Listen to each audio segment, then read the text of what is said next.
नमस्कार जय जगन्नाथ आपण मानकु स्वागत मो भिडियो रे। तो चलतु आज भिडियोटी आमर यू आरंभ हो खरा एत तो होगी आगु देखली केमिति झरका भी मु बंद करके रखी जो जगार आम बालकनी रे से झरका खोला करें तो एबे तो ताती पवन सकाळ ठीक 6टा 6:30 पूरा एमती खरा होची एमती खरा होची आउ माने बाहर को बाहर माने पूरा देह खराब हो आ घरे घरे तो जर झाड़ा ये सब चली पेट काटिबा मो देह भी 2 दिन है बहुत खराब लगुच। तो चलतु आज भिडियोटी आपण मानकु देखौची एई आज दिनटी किपरि थिला। तो प्रतिथर भली आमर हलदी जमती मु गुंड करे निजे किणिकी आनिकिनी खरारे सुखेकी ताकू बतुरे दिए तापर खरारे सुखेकी आमर पाउडर करने दिए। तो चलतु किणा जिनिस बिल्कुल जेते अवॉइड करबा किणार खाइबा तैयारी जिनिस भी जेते अवॉइड करबे सेते भल। जदि कष्ट होउची किणी करिके खातु ताहले भल नले कैंसर ठू आरंभ करिके सब प्रकार बेमारी एबे बाहरुची बाहर बिल्कुल मु पसंद करेनी कि घरे कई खाइले भी मत पसंद नहीं कि बड़ पो बहुत पसंद करे बाहर जिनिस टिके भल लगे ताकू टिके खाइबा पाई किंतु आम घर जिनिस मोर मो हाथ रंधा भी बहुत भल पाए किंतु ताकू सब बेले चटपटा दरकार मंचूरियन चाउमिन यही सब दरकार तेणु करी से तार टिके बाहर जिनिस बेसी जमीती कि छणा छणी आर सान पुअर तो आमर सीझा जो जमीती कि पनीर है भल मंद है ताकू घरे करदेले तार शांति किंतु बड़ पुअर टिके बाहर जिनिस टिके जमीती कि चटपटा टाइप रो थिबो चाट है आमर पापड़ी चाट है आमर बास्केट चाट है यही सब जिनिस ताकू टिके भल लगे तेणुक मझे मझे आने किंतु ता बापार मोर सब बड़े विरक्त हो कि बाहर जिनिस खानी किंतु कौन करबा छुआ मानकर तो टिके अभ्यास टिके यही टाइमटा टीन एज रे तो तांको टिके भल लगे आमे भी सही एज रे थिलु टिके बाहर जिनिस खाइबा को भल लगे। तो चलतु गुपचुप है चाट है ये सब तो मत मोर घर जिनिस भल आउ ता बापार भी बापुना बापार भी बहुत भल घर जिनिस आम घर करे। तो चलतु सकाळ रोषे भी सरीगला एबे धीरे धीरे खराटा बढ़ी बढ़ी चली ये बसी फैन लगे आ बालकनी रे ये भल लगुच। आज दिन किपरि थिला देखिए निहाती भावे चलतु भिडियोटा पूरा लास्ट पर्यंत देखु स्किप जमार करेनि। जदि भिडियोटी भल लगी अति अति भल लगी सब्सक्राइब करने को भूलु ना लाइक शेयर कर दिंतु कमेंट कर दिंतु आपण मानक भिडियोटी मोर को जगार देखुंत आ केमिति मो भिडियो लगुच आपण माने निहाती भावे जनइबे। तो चलतु युद्ध विषय ता आग भिडियो मु कही किछि भल लगे केबे भी युद्ध विषय मते टिके जो माने दोष नहीं दी देश भितर युद्ध होला बेलू जो मानकर दोष नहीं चाहे कि पाकिस्तान हुंतु कि चाहे आमर इंडियन हुंतु तो देह खराब माने समस्त देह भल थिले भल लगे ये जेते प्रबल मात्रा रे गरम को आ जेते बड़े युद्ध चालुला जो 2-4 दिन आमर 8 तारिख तो आरंभ हो जाता मे 8 रु। तो बाबूना आमर से 7 तारिख आमर तार जन्मदिन बर्थडे गला तापर 8 तारिख माने बाहरी जावाई बनारस बाप पुओ तो खरा एत प्रबल हो माँ पुओ बाहरी जावाई किंतु गलुनु कहीं टिके आणिला बेलू आम बाबूना को आणिला बेलू आम जीवु आणिकी आसबो टिके बुलाबुली करके आसबु बोली भाबीछु देखिबा कौन होउची ठाकुर दया सेटा तो कई कही पारिबेनी। तो चलतु ये बाबूना तो गला किंतु गला बेलू जो हैरान होगी टिके गला ना मन भल लगिलानी कहीं एमाने पूरा रेडी हो जाइथिले ट्रेन ऊपर तो बिल्कुल भरोसा करें ट्रेन गोटे जिनिस ट्रेन माने आम कलिकता गला बेलू भी सेमती आम हैरान होइतलु 8:30 जाकि बसीचु बसीचु बसीचु पूरा 12टा पाखापाखि हेले ट्रेन आसला आम जो ट्रेन रे जीवार थिला। तो चलतु एबे कलिकता गला बेलू तो हैरान हेलु एमती ट्रेन रे बहुत हैरान जदि कार नहीं जाउछ तो बहुत भल निजर सेल्फ ये तुम जीव बाय रोड रे आउ जदि फ्लाइट रे जाउछ भी भल किंतु ट्रेन आ बस रे बहुत बस भी चलिबो बसटा भी चलो कि ट्रेन टा बहुत हैरान करदेव ତ ଚାଲନ୍ତୁ ଆଶା ରଖି କେବେ ବି ରଖିବେନି। କେବେ ଯଦି ଇଣ୍ଟରଭ୍ୟୁ ଥିବ କି କିଛି ଗୋଟେ ଆଜି ଅର୍ଜେଣ୍ଟ କାମ ଥିବ ଯେମିତିକି ନ ପହଞ୍ଚିଲେ ନ ହେବ, ଟ୍ରେନ୍ ଉପରେ କେବେ ବି ଆଶା ରଖିବେନି। ତ ଚାଲନ୍ତୁ ଏଇଠି ମୁଁ ଗୋଟେ କଥା କହିଦେବାକୁ ଚାହୁଁଛି। ବାବୁନା ଯେତେବେଳେ ବାହାରିଲା, ଯିବା ପାଇଁ ବାହାରିଲା, ପୁରା ରେଡ଼ି ହେଇକି ଆମର 4ଟା ବେଳକୁ ଥିଲା ଆମର ଟ୍ରେନ୍। ତ 4:45 ବେଳକୁ ବାହାରିକିନି ଯିବ ବୋଲି ବାହାରିକିନି ରେଡ଼ି ହେଇଯାଇଥିଲା। ତ 3:30 ସୁଦ୍ଧା ଏମାନେ ରେଡ଼ି ହେଲା ବେଳକୁ ଭାବନ୍ତୁ, ଯଦି ଅଟୋ ଆମର ଡାକି ଦେଇଥିଲୁ ଆମ ଘର ପାଖରୁ ନେଇକି ଯିବା ପାଇଁ ଷ୍ଟେସନକୁ, ଯଦି ଗଲା ବେଳକୁ ମେସେଜ ଆସିଥାନ୍ତା କି ଟ୍ରେନ୍ ଏମିତି ଲେଟ୍ ବୋଲି, ତାହେଲେ କେତେ ହଇରାଣ ହେଇଥାନ୍ତା। ସେ ଘରେ ଥିଲା 3:30 ବେଳକୁ, ଘରେ ଥିଲା। ମେ 8ରେ ଗଲା ବାବୁନା, ତ ଘରେ ଥିଲା। ଆଉ ରେଡ଼ି ହେଲା ବେଳକୁ 3:30 ହେଇଗଲାଣି। ତ ସେ ଷ୍ଟେସନ ଯାଇଥାନ୍ତେ, ଅଟୋବାଲାକୁ ଡାକି ଦେଇଥିଲେ। ଆଉ ଦେଖିଲା ବେଳକୁ ମେସେଜ ଆସିଲା କି ଆମର ତ ଅନଲାଇନରେ ଟିକେଟ୍ ହେଇଥିଲା ଟ୍ରେନ୍ରେ ଏଇଠୁ ରାଞ୍ଚି ଯିବା ପାଇଁ। ତ ମେସେଜ ଆସିଲା 1.5 ଘଣ୍ଟା ଲେଟ୍। 1.5 ଘଣ୍ଟା ଭାବନ୍ତୁ। ତାପରେ ରାଞ୍ଚିରୁ ପୁଣି ବସ୍ ବି ଆମେ ହେଇଯାଇଥିଲା ଟିକେଟ୍ 9:30ରେ। ତ ଭାବନ୍ତୁ, ଆମେ ଯଦି 1.5 ଘଣ୍ଟା ଯଦି ଷ୍ଟେସନରେ ବସିବୁ, ଟ୍ରେନ୍ ଆସିବ, ତାପରେ ଛାଡ଼ିଲା ବେଳକୁ ରାଞ୍ଚିରେ କେତେବେଳେ ପହଞ୍ଚିବୁ, ଆଉ ବସ୍କୁ ଅପେକ୍ଷା କରିକିନି ଆମେ ରହିଥିବୁ, ବସ୍ ରହିବ ଆମ ପାଇଁ, ବସ୍ ଛାଡ଼ି ଦେଇକି ପଳେଇଯିବ। ତେଣୁକରି ଆମେ କ'ଣ କଲୁ, ପୁଣି ଘରେ ଥିଲା ବୋଲି ଯୋଗକୁ ମୋ ପୁତୁରା ଥିଲା, ସାନ ପୁତୁରା, ଦେଢ଼ଶୁର ଏଇଠି ରହନ୍ତି, ତାଙ୍କ ପୁଅ ସାନ ପୁଅ ଥିଲା ବୋଲି, ସେଇଥିପାଇଁ ବିଜୁକୁ ବହୁତ ଧନ୍ୟବାଦ। ତ ଯାହା ହଉ ଛୁଆଟା ଥିଲା ବୋଲି ସେ ଆସିକି ବିଚରା ଖାଇକି ଶୋଇଥିଲା, ତାକୁ ଆମେ ତାକୁ ଡାକିଲୁ। ତାପରେ ଆସିକି ବିଜୁ ନେଇକି ଗଲା, ମୋ ସାନ ପୁତୁରା କାର ଆମର ବାହାର କଲା, ବାହାର କରିକି ନେଇକି ଗଲା। ରାଞ୍ଚିରୁ 7-8 କିଲୋମିଟର ପଛକୁ ଛାଡ଼ିକି ଆସିଲା, କାରଣ ସେପଟକୁ ଜାମ୍ ଥିଲା। ତ ପୁରା ରାଞ୍ଚି ପର୍ଯ୍ୟନ୍ତ ବି ଯାଇନାହାନ୍ତି। ଆଉ ତାପରେ ଯାହା ହଉ ଧନ୍ୟବାଦ ବିଜୁକୁ। ଆଉ ମୋ ପୁଅ ବି ତାକୁ ଷ୍ଟାଟସରେ ଛାଡ଼ି ଦେଇଛି ବିଜୁ ଭାଇକି ଥ୍ୟାଙ୍କସ୍ କହିକି। ତ ଚାଲନ୍ତୁ, ଯାହା ହଉ ବିଜୁଟେ ଥିଲା ବୋଲି ଆମର ତା ନାଁ, ସାନ ପୁତୁରା ନା ବିଜୁ, ଆମେ ଡାକୁ ଘର ନା। ତ ଚାଲନ୍ତୁ, ସେ ଥିଲା ବୋଲି ଟିକେ ଯାଇକି ଯାହା ହଉ ଛାଡ଼ି ଦେଇକି ଆସିଲା, ସେଇଟା ବହୁତ ବଡ଼ କଥା। ଆଉ ଠିକ୍ ଟାଇମ୍ରେ ବସ୍ ପାଇଗଲା, ଆଉ ବସ୍ ବି ଚଢ଼ିକି ଗଲେ ଆମର ବନାରସ। ତ ଚାଲନ୍ତୁ, କେବେ ବି ଟ୍ରେନ୍ ଉପରେ ଆଶା ରଖିକି କେବେ ବି ଆଗକୁ ବଢ଼ିବେନି। କାରଣ ଯଦି ଗୋଟେ ରୁଟ୍ ଥିବ, ମାନେ ଆମେ ଯଦି ଟ୍ରେନ୍ରେ ଯାଇଥାନ୍ତୁ କାଲି ଗୋଟେ ଜାଗାକୁ, ତାହେଲେ ଆମେ 1.5 ଘଣ୍ଟା ବସି ଯାଇଥାନ୍ତୁ। ଆମର ବସ୍ ଟିକେଟ୍ ବି ହେଇଯାଇଥିଲା ରାଞ୍ଚିରୁ। ତ ଚାଲନ୍ତୁ, ଏଇଥିପାଇଁ ଏତେ ହଇରାଣ ହେଇଗଲା। ଯଦି ଏବେ ବିଜୁ ନଥାନ୍ତା ତାହେଲେ କ'ଣ ହେଇଥାନ୍ତା, ଗାଡ଼ି କେମିତି ନେଇକି କିଏ ଯାଇଥାନ୍ତା, ପୁଣି ଗାଡ଼ି ଆଣିକି କିଏ ଆସିଥାନ୍ତା ରାଞ୍ଚିରୁ, ସେଇଟା ହେଲା ମେନ୍ କଥା। ବାପା ତ ଯିବେ, ଟିକେଟ୍ ହେଇଯାଇଥିଲା, ତ କେମିତି କ'ଣ ଯାଇଥାନ୍ତୁ। ହଠାତ୍ ତରବର ହେଇକି ପୁରା କ'ଣ କରିବୁ କ'ଣ ନାହିଁ ବୋଲି କହିକି ସେଇ 10-15 ମିନିଟ୍ ଭିତରର କଥା ଆମେ ରେଡ଼ି ହେଲୁ। ପୁରା ଜଲ୍ଦି ରେଡ଼ି ହେଲେ କାର୍ ବାହାର କରିକି ନେଇକି ଯିବା ପାଇଁ ରାଞ୍ଚି। ତ ଚାଲନ୍ତୁ, ପୁତୁରା ଯାହା ହଉ ଥିଲା ବୋଲି ବହୁତ ସାହାଯ୍ୟ ମିଳିଗଲା।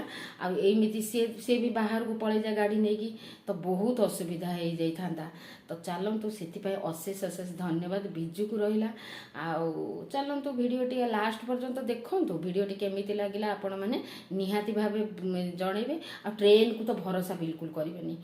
କେବେ ବି କେଉଁ ଜାଗାରେ ଅର୍ଜେଣ୍ଟ କାମ ଥିବ, ଟ୍ରେନ୍କୁ ଭରସା, ଫ୍ଲାଇଟ୍ରେ ପଳାନ୍ତୁ, ନହେଲେ କାର୍ ନେଇକି ଯାଆନ୍ତୁ, ବସ୍ରେ ବି ଗଲେ ଚଳିବ, କିନ୍ତୁ ଟ୍ରେନ୍କୁ କେବେ ଭରସା କରିବେନି। ପ୍ରାୟ ମୁଁ ତ ବେଶୀ ବାହାରକୁ ଯାଇନି। ଏବେ ହେଇ କଲିକତା ଯାଇଥିଲୁ, ଏବେ ହେଇ ବନାରସ ସେମାନେ ଗଲେ, ଆଉ ମୁଁ କେବଳ କେଉଁଠିକି ବେଶୀ ଯାଇନି। ତେଣୁକରି ମୋର ଏତେଟା ଆଇଡ଼ିଆ ନାହିଁ, କିନ୍ତୁ ଟ୍ରେନ୍ ମୁଁ ଶୁଣିଛି, ଟ୍ରେନ୍ ପୁରା ଘଣ୍ଟା ଧରିକିନି ଷ୍ଟେସନରେ ବସିବାକୁ ପଡ଼େ। ତେଣୁକରି ଆପଣମାନଙ୍କୁ ଏଇ ସଜେସନ୍ ରହିଲା, ଟ୍ରେନ୍କୁ ଭରସା କରିକି କେଉଁଠି ଯିବେନି। ତ ଚାଲନ୍ତୁ, ଭିଡ଼ିଓଟି ଦେଖନ୍ତୁ ଲାଷ୍ଟ ପର୍ଯ୍ୟନ୍ତ। ଭିଡ଼ିଓଟି କେମିତି ଲାଗିଲା ନିହାତି ଭାବେ କମେଣ୍ଟ ଦ୍ୱାରା ଜଣେଇବେ। ରହିଲି ଅପେକ୍ଷାରେ, ଆଉ ଗୋଟେ ଦେଖା ହେବ ନେକ୍ସଟ ଭିଡ଼ିଓରେ। ତ ଚାଲନ୍ତୁ, ଲାଷ୍ଟ ପର୍ଯ୍ୟନ୍ତ ଭିଡ଼ିଓଟି ଦେଖି ନିଅନ୍ତୁ, ଆପଣମାନଙ୍କୁ କେମିତି ଲାଗିଲା ଜଣେଇବେ ନିଶ୍ଚୟ। ରହିଲି, ଲଭ୍ ୟୁ ଅଲ୍, ଜୟ ଜଗନ୍ନାଥ।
এইଠି ଦେଖନ୍ତୁ ଦର୍ଶକ ବନ୍ଧୁ ବେଲ ତ ବଢ଼ିଆ ବେଲ ପଣାଟେ କରିଥିଲି ସଞ୍ଜବେଳେ। ତ ବେଲ ଏମିତି ମଝିରେ ମଝିରେ ଯାଉଛନ୍ତି ଯେତେବେଳେ ମାର୍କେଟକୁ ହାଟକୁ ତ ଚାଲନ୍ତୁ ବେଲ ଗୋଟେ ଆଣିଥିଲେ ଯେ ସେ ବେଲ ଏତେ ବଢ଼ିଆ ବେଲ ଥିଲା ପୁରା ତାର ମାନେ କିଛି ମଞ୍ଜି ହିଁ ବେଶୀ ବାହାରିଲାନି। ଏଇଠି ବେଲ ପଣା କରୁଛି ଦେଖିବେ କେତିକି ମଞ୍ଜି ଗୋଟେ ଏଡ଼ ବଡ଼ ବେଲ ଆଉ ସେ ବେଲର ସବୁ ଟୋଟାଲ ମାଂସିଳିଆ ମାନେ ଯେମିତିକି ତାର ଭିତରର ଚେର ଅଂଶଟା କିଛି ରୁଟ୍ ଅଂଶଟା ନଥିଲା ତ ଛେଦେରା ବେଶୀ ବହୁତ କମ୍ ବାହାରିଥିଲା ଆଉ ବେଲଟା ବହୁତ ବଢ଼ିଆ ଥିଲା। ତ ଚାଲନ୍ତୁ ବେଲ ପଣା କରିକି ପୁରା ପୁରା ଚାମଚରେ କୋରିଦେଲେ ବଢ଼ିଆ କିନା କୋରି ହେଇ ଆସୁଥିଲା। ତ ବେଲଟା ବି ବହୁତ ଭଲ ଥିଲା ବେଲ ପଣା କରିଦେଇଥିଲି ଆଉ ଥଣ୍ଡା ଥଣ୍ଡା ଆମେ ବେଲ ପଣାର ମଜା ନେଇଥିଲୁ। ତ ଚାଲନ୍ତୁ ଆଜିର ଦିନଟି ତ ଏହିପରି ଥିଲା। ଆଉ ଖରାବେଳରେ ଲାଉ ସରି ଜହ୍ନି ପୋସ୍ତ ଆଉ କାକୁଡ଼ି ସାଲାଡ଼ ଆଉ ପାମ୍ପଡ଼ ସବୁ ଏମିତି କରିକି ଆମେ ଖରାବେଳରେ ମୁଁ ରୋଷେଇ କରିଦେଇଥିଲି। ଆଉ ରାତିରେ ଆମର ଟମାଟର ତେଲରେ ଗଡ଼େଇକି ତାକୁ ଟିକେ ଚକୁଡ଼ି ଦେଇଥିଲି ଆଉ ରୁଟି ସାଙ୍ଗରେ ଖାଇଥିଲୁ। ତ ଏମିତି ଥିଲା କିଛି ଆଜିର ଦିନଟି। ତ ଚାଲନ୍ତୁ କେମିତି ଲାଗିଲା ଭିଡ଼ିଓଟି ଆପଣମାନେ ନିହାତି ଭାବେ ମତାମତ ଜଣେଇବେ। ତ ବହୁତ ବେଲ ପେଟ ପାଇଁ ବହୁତ ଭଲ ହୋଇଥାଏ, ରାମବାଣ ଭଳିଆ କାମ କରିଥାଏ।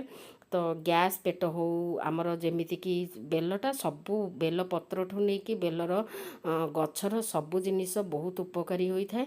ଆଉ ବେଲ ପଣା ଖରା ଦିନରେ ନିହାତି ପଣା ସଂକ୍ରାନ୍ତି ପରେ ସମସ୍ତେ ବେଲପଣା ଘରେ ଘରେ ପିଉଥିବେ। ଆଉ କେଉଁମାନେ ବେଲପଣା ପିଇବାକୁ ଭଲ ପାଆନ୍ତି, କୁଟୁତା ତ ପସନ୍ଦ କରେନି ବେଲପଣା ପିଇବା ପାଇଁ, କିନ୍ତୁ ତାକୁ ମୁଁ ପଣା କଲେ ଜବରଦସ୍ତି ତାକୁ ଗାଳି ଦେଇକି ଆଖି ଦେଖେଇକି ତାକୁ ଯେମିତି ହେଲେ ବି ପିଇବାକୁ କୁହେ। କିନ୍ତୁ ବାବୁନା ପିଇଦିଏ ଚୁପଚାପ। ତ ବାବୁନା ଏବେ ବଡ଼ ହେଲାଣି, ସବୁ ଜିନିଷ ଯାହା କହିଲେ ବି ଏବେ ତାର ବେଲପଣା ପିଇ ଦେଉଛି, କିନ୍ତୁ କୁଟୁ ତାର ପିଇବା ପାଇଁ ନାରାଜ। ତ ଚାଲନ୍ତୁ ଏଇମିତି ଥିଲା ଆଜିର ଦିନଟି। କିପରି ଆପଣମାନଙ୍କୁ ଲାଗିଲା ନିହାତି ଭାବେ ଜଣେଇବେ। ରହିଲି, ଚାଲନ୍ତୁ ତେବେ ଦେଖାହବ ନେକ୍ସଟ ଭିଡ଼ିଓରେ।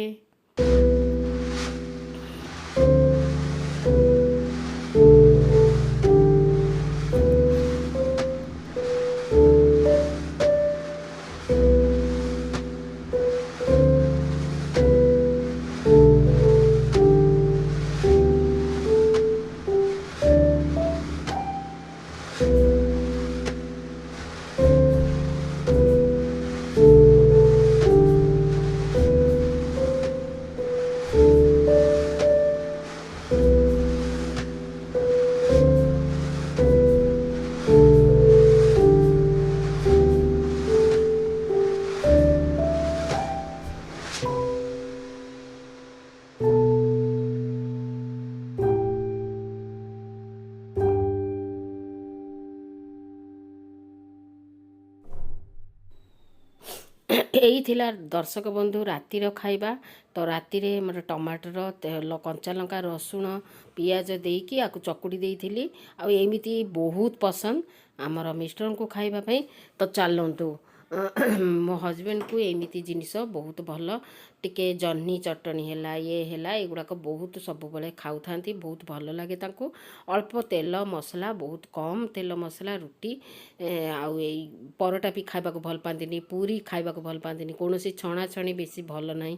ଏଇଗୁଡ଼ାକ ସେମାନେ ସବୁବେଳେ ଯେମିତିକି କମ୍ ତେଲ ମସଲାରେ ଖାଦ୍ୟ ତାଙ୍କୁ ବହୁତ ପସନ୍ଦ। ଦେଶୀ ଖାଦ୍ୟ, ଖାସ୍ କରିକି ଦେଶୀ ଖାଦ୍ୟ ତାଙ୍କୁ ବହୁତ ପସନ୍ଦ। ତ ଚାଲନ୍ତୁ ଖାଇ ଦେଇଥିଲୁ।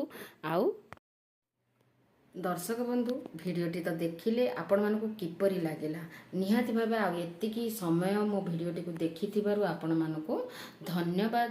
ଆପଣମାନଙ୍କୁ ଭିଡ଼ିଓଟି କେମିତି ଲାଗିଲା ନିହାତି ଭାବେ ଦର୍ଶେଇବେ। ତ ଚାଲନ୍ତୁ କମେଣ୍ଟ ବକ୍ସ ପୁରା ଖୋଲା ଅଛି, ଆଉ କମେଣ୍ଟ ବକ୍ସରେ ଲେଖନ୍ତୁ ଆପଣଙ୍କ ମତାମତ ଅପେକ୍ଷାରେ ମୁଁ ରହିଲି। ତ ଚାଲନ୍ତୁ, ଆଉ ଏଇ ଭିଡ଼ିଓଟି ଲଙ୍ଗ୍ ଭିଡ଼ିଓ ମୁଁ ପଠାଉଛି। ମୋର ଏତେ ସବସ୍କ୍ରାଇବ୍ ହେଇନି, ଆଉ 1000 ସବସ୍କ୍ରାଇବ୍ ବି ହେଇନି, ପୂରଣ ହେଇନି। ତ ଆପଣମାନେ ସବସ୍କ୍ରାଇବ୍ କରିକି ମୋତେ 1000 ପର୍ଯ୍ୟନ୍ତ ନେଇଯାଆନ୍ତୁ, ସେତିକି ମୋର ଆପଣମାନଙ୍କ ପାଖରେ ଅନୁରୋଧ ରହିଲା। ତ ଚାଲନ୍ତୁ ଭିଡ଼ିଓ ସର୍ଟ ଭିଡ଼ିଓ ଆପଣମାନେ ଖାଲି ପଠେଇଲେ ହେବନି, ଯେଉଁମାନେ ନୂଆ ଅଛନ୍ତି ଲଙ୍ଗ୍ ଭିଡ଼ିଓ ବି ପଠାନ୍ତୁ। ଆଉ ସର୍ଟ ଭିଡ଼ିଓ ର ଗିନତି ହୁଏନି, ଯେତେବେଳେ ମନିଟାଇଜ୍ ଆମର ହେଇଯାଏ ଆମର ଆସେ ଟଙ୍କା ଆସେ କେବେ ବି। ଆଉ ଲଙ୍ଗ୍ ଭିଡ଼ିଓ ପକାଉଥାନ୍ତୁ चाहे धीरे धीरे ग्रोथ करू किंतु लॉन्ग वीडियो देखंतु आ लॉन्ग वीडियो चेष्टा करंतु 12-13 मिनिट 15 मिनिट भितर पकेबा पई तो आपण माने पकेइले लॉन्ग वीडियो रो बेसी हमर ग्रोथ हेई थाए लॉन्ग वीडियो रो वाच टाइम बढ़ी थाए तेनु करी शॉर्ट वीडियो पकांती आ शॉर्ट वीडियोटा मु पकाउची किंतु मोर लॉन्ग वीडियो एते वाच टाइम आसुनी किंतु धीरे धीरे बढ़ुची तो चलतु सब्सक्राइब भी धीरे धीरे बढ़ु जो मैंने सब्सक्राइब करूछंती मो चैनल को धीरे धीरे बढ़ौचंती आपण मानको अशेष अशेष धन्यवाद वीडियो लास्ट को मु जणाउची तो चलतु रहिली smile keep smile be healthy happy.